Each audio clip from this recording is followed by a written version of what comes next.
second form of private enterprises is joint Hindu family. What is joint Hindu family? Joint Hindu family में क्या होता है, जो हिंदू फैमिली चलती हुई आ रही है बर्थ से, वो बिजनेस करते हैं.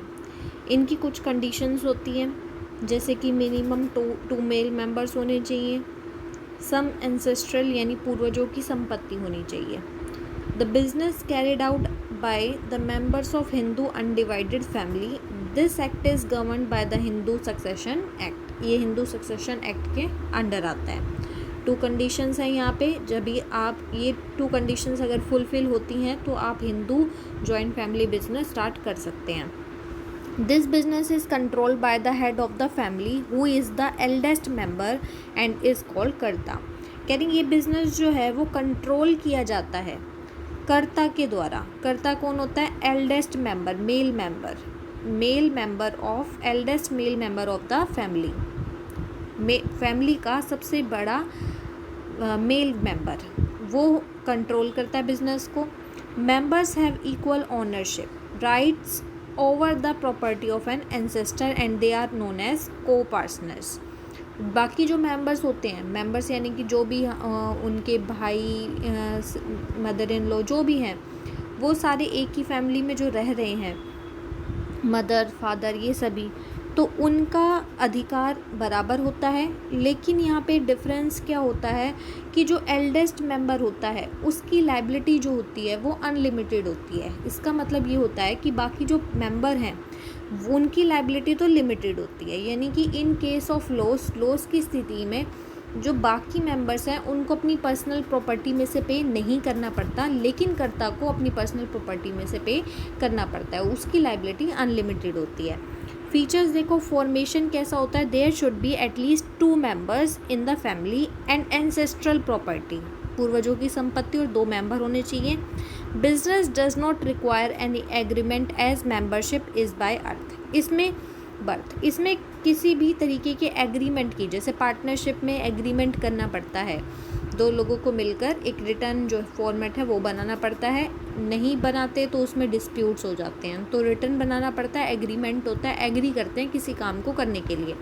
लेकिन जॉइंट हिंदू फैमिली में किसी तरीके का एग्रीमेंट नहीं होता. बिजनेस में आने के लिए किसी को ये नहीं कहना पड़ता कि मेरा एग्रीमेंट तैयार करो, बल्कि वो बर्थ से ही उस बिजनेस का मेंबर बन जाता है, पार्टनर बन जाते हैं. यहाँ पे लायबिलिटी देखो, लायबिलिटी कैसी होती है. The liability of karta is unlimited. Karta की लायबिलिटी अनलिमिटेड होती है. Whereas liability of all other members of joint Hindu family is limited up to their shares in the business में उनके जितने शेयर होते हैं वहाँ तक लिमिटेड होती है. कंट्रोल किसका होता है? जो बिजनेस है वो मैनेज्ड और कंट्रोल किया जाता है सीनियर मोस्ट मेल मेंबर के द्वारा, हु इज़ कॉल्ड कर्ता, जिसे हम कर्ता कहते हैं.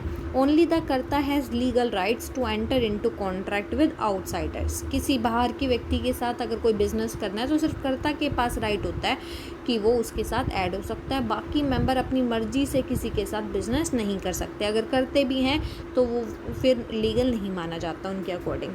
माइनर मेंबर क्या होता है? जॉइंट हिंदू फैमिली में जैसे ही कोई छोटा बच्चा भी पैदा होता है वो उस बिज़नेस का मेंबर बन जाता है. यानी माइनर मेंबर भी इसका कौन होता है? एक फैमिली जो मेंबर है, सारे के सारे कौन होते हैं?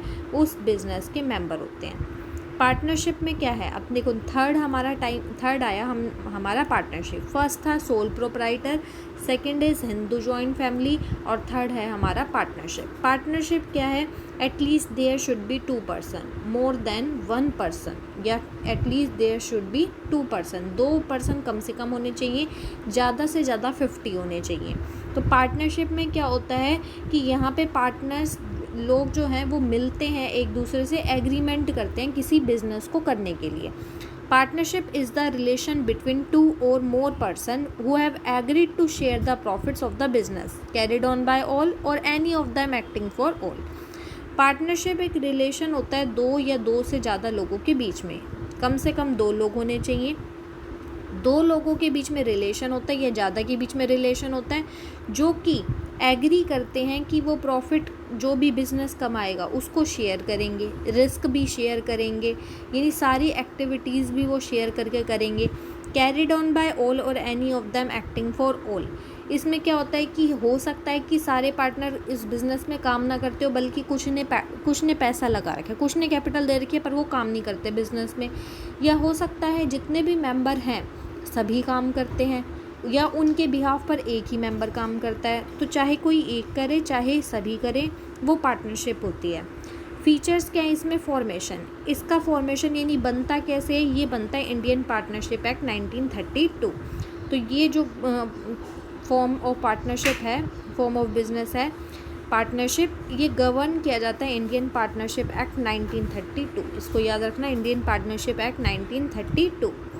It comes into existence bye legal agreement. इनके बीच में एक लीगल एग्रीमेंट होता है, कानूनी रूप से एग्रीमेंट किया जाता है पार्टनर के बीच में।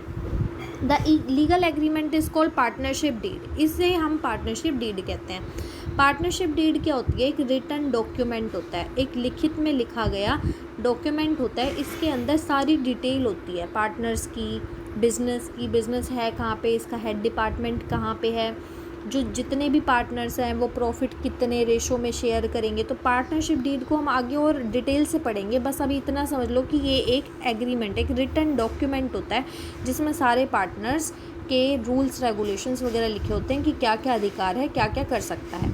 इन this agreement terms and conditions are written. Two people coming together for charitable purpose will not be considered as partnership. अब यहाँ पे पार्टनरशिप को समझने की ये बात है कि जैसे कि मान लो मैं डे टू डे का बिज़नेस नहीं करती, मैं वैसे ही एक पर्सन के साथ मिलकर एक बिज़नेस नहीं कर रही, बस एक ट्रांजेक्शन मैंने कर ली, तो वो पार्टनरशिप नहीं कहलाएगा। यहाँ तक कि जो सामाजिक आप कार्य कर रहे हैं, चैरिटेबल जो काम कर रहे हैं, वो भी हमारा पार्टनरशिप नहीं होता।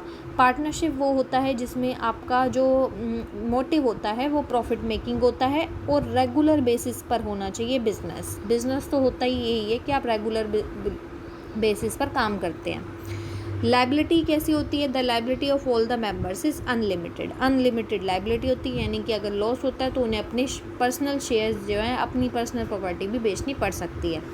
रिस्क बियरिंग क्या होते हैं? जो पार्टनर्स होते हैं, bear the risk involve in running a business as a team. मिलकर जो रिस्क है उसको बियर करते हैं। The reward comes in the form of profit. जो उनको गिफ्ट मिलता है उसके बदले में वो प्रॉफिट होता है। Which are shared by the partners in an agreed ratio.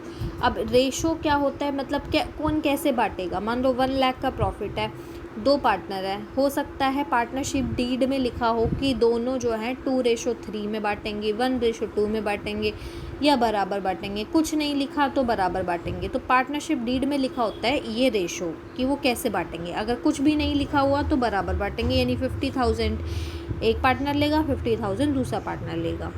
Fourth is decision making and control. Decision और कौन करता है? सारे पार्टनर्स मिलकर डिसीजन लेते हैं। Decisions are generally taken with mutual consent. मिलकर मीटिंग करवाई जाती है, फिर कोई डिसीजन लिया जाता है। कॉन्टीन्यूटी मतलब लगातार चलना। पार्टनरशिप जो है वो कॉन्टीन्यूस चलता ही रहता है। जैसे कि हमने देखा था सोल प्रोप्राइटरशिप में कॉन्टीन्यूटी की प्रॉब्लम आती है, क्योंकि उसमें एक पार्टनर होता है, उसके मरते ही बिजनेस ख़त्म हो जाता है। लेकिन पार्टनर्स बहुत सारे होते हैं, उनके मरते ही बिजनेस को दोबारा से रिकन्स्टिट्यूट किया जाता है, दोबारा एग्रीमेंट दोबारा से बनाया जाता है, लेकिन वो पार्टनरशिप ख़त्म नहीं होती। वो पर्सन भले ही उस बिज़नेस से हट जाए। 2 पार्टनर हैं, 3 पार्टनर हैं, एक मर गया तो बाकी के 2 पार्टनर बिजनेस को चलाएंगे।